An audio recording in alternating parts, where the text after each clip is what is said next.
I'm a endocrinologist and a lifestyle medicine physician, and um, I run my own solo practice with the mission that I want to really use all the principles and aspects of lifestyle medicine, which involves all the things that were just showed in the few slides earlier: the nutrition, the activity, the stress, the emotional health. I don't do any financial counseling, obviously, but um, avoiding toxins and proper sleep. Those are the six areas that typically I focus with my patients. For this talk, I think we are going to focus only on the nutrition aspect of things. Um, and so let's begin. This is kind of a qualitative description of the type of calories we consume here in US. And I think we can easily extrapolate this across the world, every place there where westernized diets have made headways. Pretty much processed foods have taken over a lot of our normal food consumption. So on that pie that you see in the center, yellow 63% is the biggest segment, which is processed foods which have been highly refined and modified and added, preservatives and oils and things that have really lost the essence of what food should be. A good quarter, 25%, is animal foods ranging from dairy, meat, eggs, and poultry. Um, Only 12% is what we can really count as plant foods, but even in that 12%, as you see, there are two shades of green, uh, specifically to show the difference that only 6%, half of that 12%, is what real fruits, vegetables, beans, and whole grain consumption is on an average person. Rest of that 6% is still processed plant foods. So as you see examples there, eating a fig bar is considered plant-based, but it's still highly processed.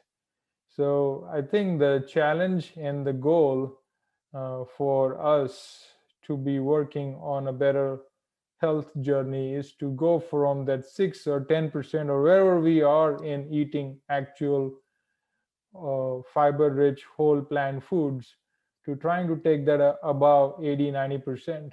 That's the goal that we want to work towards.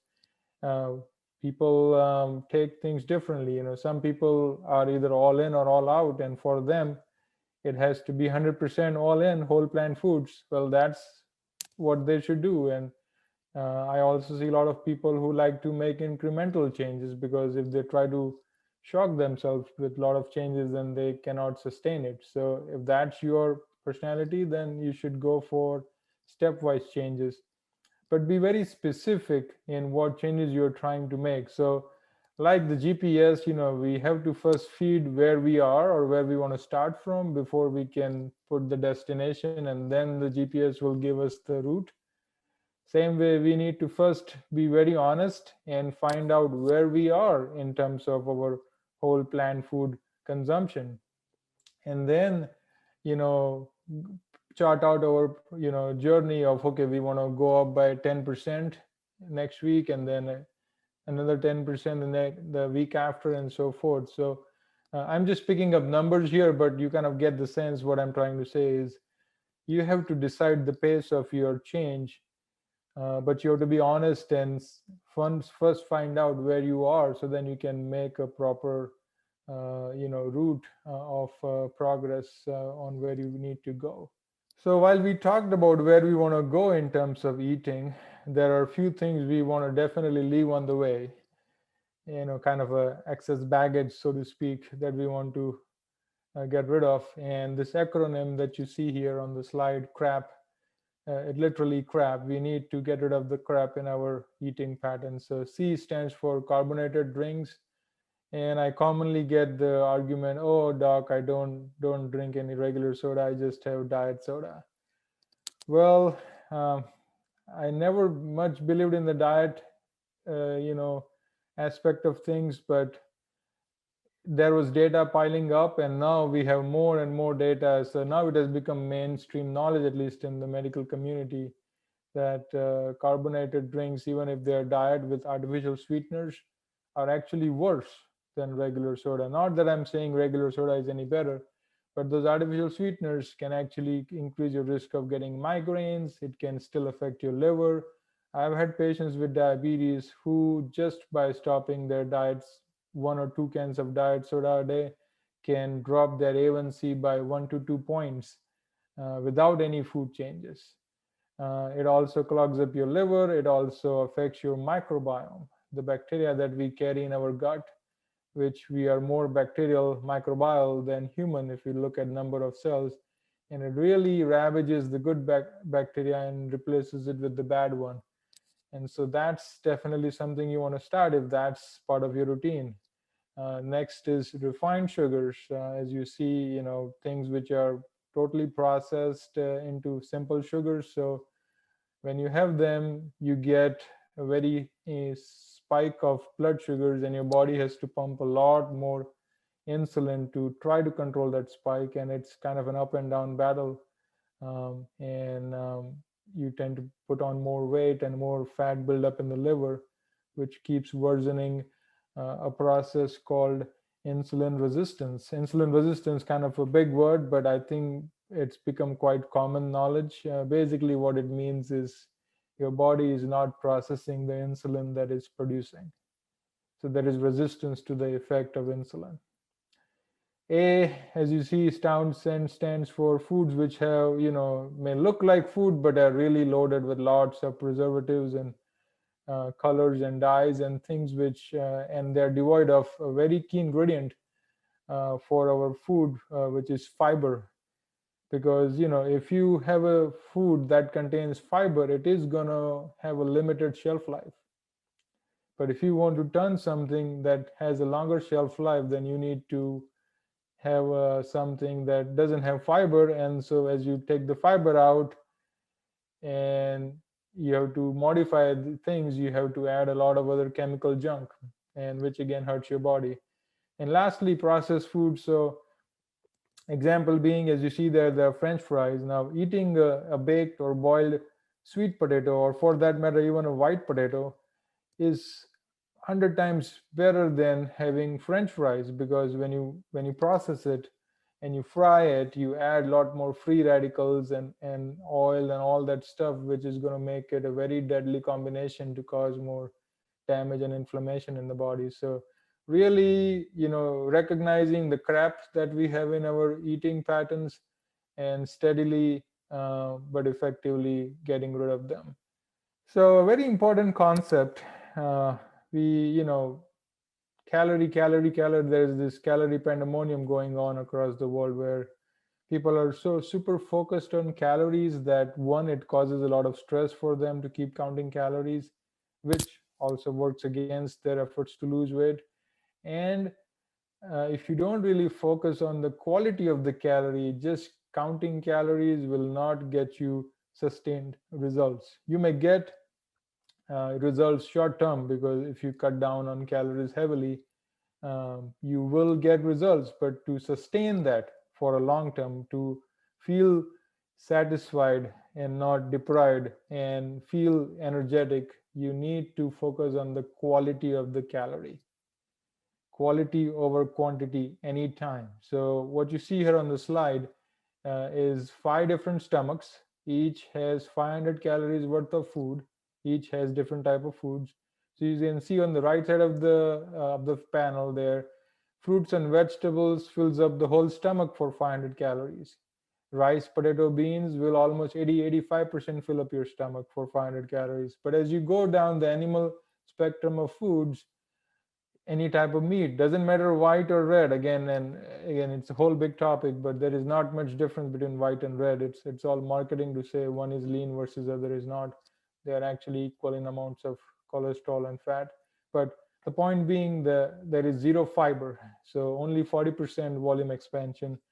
Look at cheese, only 20-25%, and even the best type of oil from the best part of the world will only line up the stomach 10%. So it's important to understand that our stomach has no calorie receptors.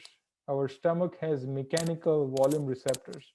So when the stomach expands, those volume receptors get activated and the nerves go back to the brain and tell the brain, okay, you are eating and the stomach is expanding. So it's time to stop eating as the stomach starts expanding more and more. And that's one of the key aspects of our satiety mechanism. That's how we can feel satiated. That's why when you start eating a bag of chips, you can never stop with just one serving. If you look at the bag of the label, on the label you'll say, one serving is 14 chips if they're large, or 28 chips if they're small. But you can never stop at one serving because you don't fill up the volume. You are eating something that is highly processed, and it also has more sugar and more salt and oils, which is triggering more mechanisms in your brain to feel um, enjoyment. So it's like you're having three four aspects that spark dopamine in your brain and has no volume. So you keep just eating that food and you don't feel full because you are not getting that volume. So you have to keep going back to that food because you don't get the volume and you want to keep getting that dopamine spike in your brain.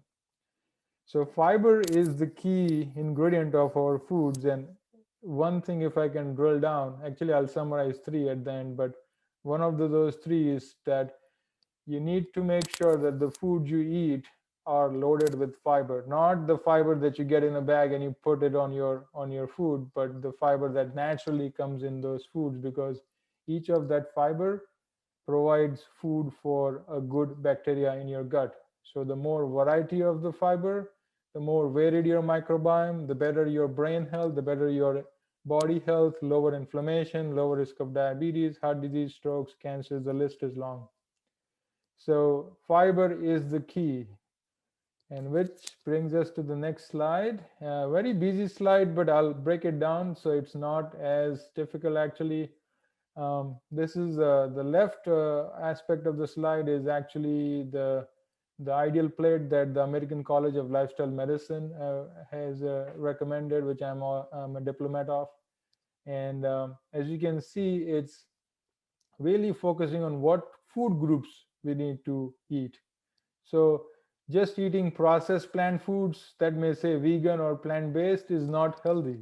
It is still processed. You can have it as a special meal once in a while.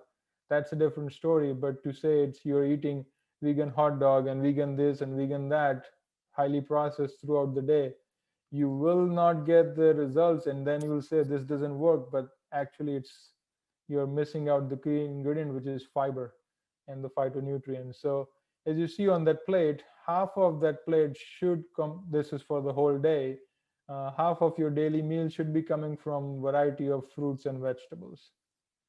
A good 25% should be coming from beans and lentils that provide us different varieties of fiber, protein, phytonutrients. And I'll also emphasize that the fruits and vegetables are also a pretty good source of protein in addition to all the other nutrients they have. So this protein centric approach that we have here is actually causing more diseases. We need to stop thinking of food as fat, protein, carbohydrate, and rather start thinking of food as food groups of fruits, vegetables, beans, whole grains, and handfuls of nuts and seeds. So remaining would be whole grains, again, grains where you can actually see their structure and not completely refined flours or processed. We have variety of grains. Wherever you are, try to go for the local grains.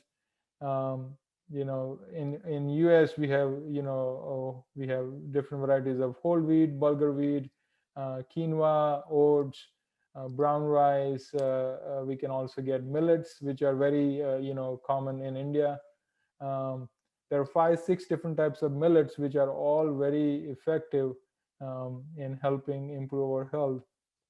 Um, so the idea is to focus on the quality of food and the quality of calorie, and really have a strong base of fruits, vegetables, and beans with some grains to provide enough caloric intake, and a handful of nuts and seeds so that you do not overdo the fat aspect of things. You need the healthy fats, but don't you need to overdo that.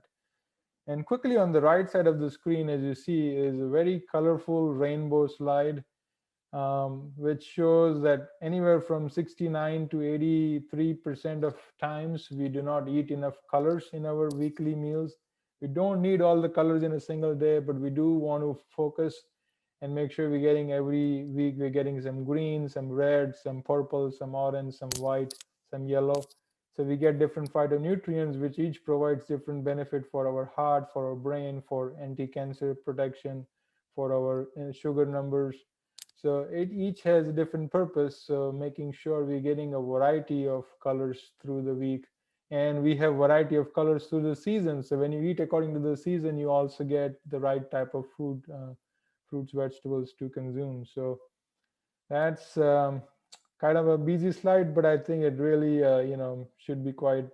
People should feel hungry by now. And this is different way to look at the same type of foods I just mentioned. So looking at a traffic light pattern of whole food, plant-based. Whole foods is the key, making sure you're eating wholesome foods, not processed foods. And plant-based meaning that you're at least eating 80-90% plant foods. You can go 100%. There is definitely benefit for that, but according to your family setup and what works for you, you want to at least hit 80 to 90% whole plant foods, and then slowly keep working on increasing that as you go. So the green light foods are foods which you can consume without any restriction, and as much as you want, which is again starchy, non-starchy vegetables, beans, peas, lentils, different fresh fruits, not juices, actual fruits, because remember, we always want to get fiber, intact whole grains, obviously cooked. Lots of herbs and spices that we have in our Indian cuisine, which have all different benefits for our health. So definitely add those. And mushrooms have specially mentioned because they are loaded with antioxidants. They also have a lot of vitamin D, and it's just a power pack food to include in our weekly meals. Um, Yellow foods are the foods which need to be eaten but not in excess. They are very high in fats. So even healthy fats, if you overdo them, can start interfering with your insulin signaling, especially in the liver and the muscle cells. So eating nuts and seeds, or maybe half an avocado, or some coconut, or some olives, they're all or options. They don't have to be all consumed in a single day. They could be different options for different days. So that way you are getting a variety of different healthy fat sources without overdoing them. And sprouted breads are also included there because they are a better version of bread, but it's still to some degree processed. So you don't want to overdo it. You can enjoy it once or twice a week, but not make it a daily staple. And red is the really the aspect of foods which you want to work on avoiding, and that includes all animal sources of foods from dairy, eggs, meat, and poultry, fish, and things which are also plant-based but highly refined. So oils and refined sugars and flours. I'm quickly going to share my personal experience. I'm glad Bipin mentioned about the dairy.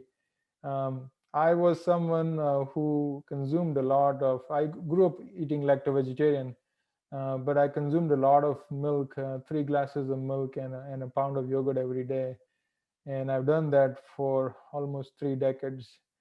And when I finally the message hit home, and I said I need to make a change, I decided to stop all my dairy and yogurt and milk consumption overnight, and within 3 weeks I lost 20 pounds just like that.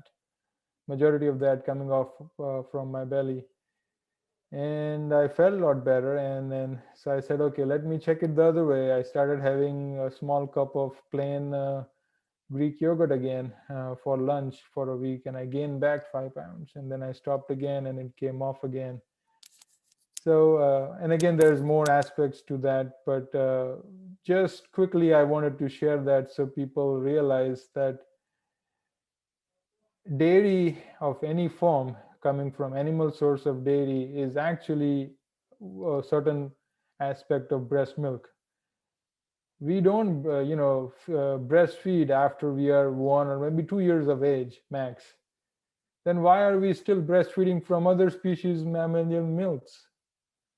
Each mammalian milk has a different protein and micronutrient constitution, and has a different structure to it, and the purpose is to allow that species' baby or offspring to grow in a fast phase. We grow very much in the first year of life, and then we slow down, and then we grow again during puberty.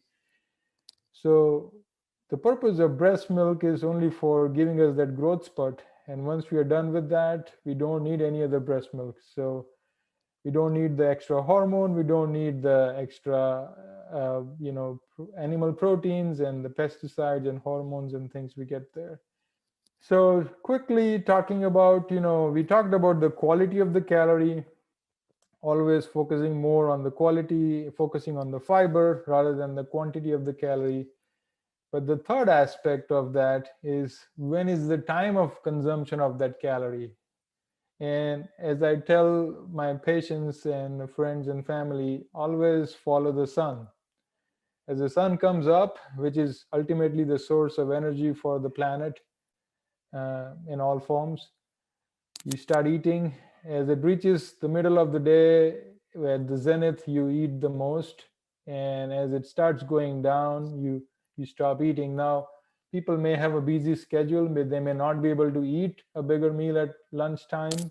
That's okay, but as long as you're trying to eat in a 10 a.m. to 6 p.m. or some version of that 8 or 9 hour window, in the middle of the day, and having at least 15 to 16 hours of no food overnight, that can very effectively allow your body to get rid of toxins and improve your liver function and focus on repairing damaged cells and do all the things that it really needs to do on a daily basis. But if we keep eating later in the night, we can actually cause more weight gain, even if we eat the same number of calories. But if we eat them in the later half of the day, we can gain more weight, and it's going to cause more issues with blood pressure and blood sugars going up. So the idea is to try to follow the sun as much as you can in terms of your food intake, and at minimum at least have 12 hours of no food overnight. But if you can take it up to 16 hours. um, Bipin did something quite aggressive with 23-hour fasting, which is again possible. You can do it, but I think to do something on a sustained basis, you probably are more likely to be able to do 8-hour feeding window and 16-hour fasting. You have your first meal around 10, you have your lunch around 1 or 2, and then you have maybe a fruit snack before supper, and then you eat supper around 6. The reason I mentioned fruit before the supper is because fruit is the most easiest to digest. You don't want to eat after a meal, because then it's going to ferment more in your gut. So you eat it before, half an hour before your meal.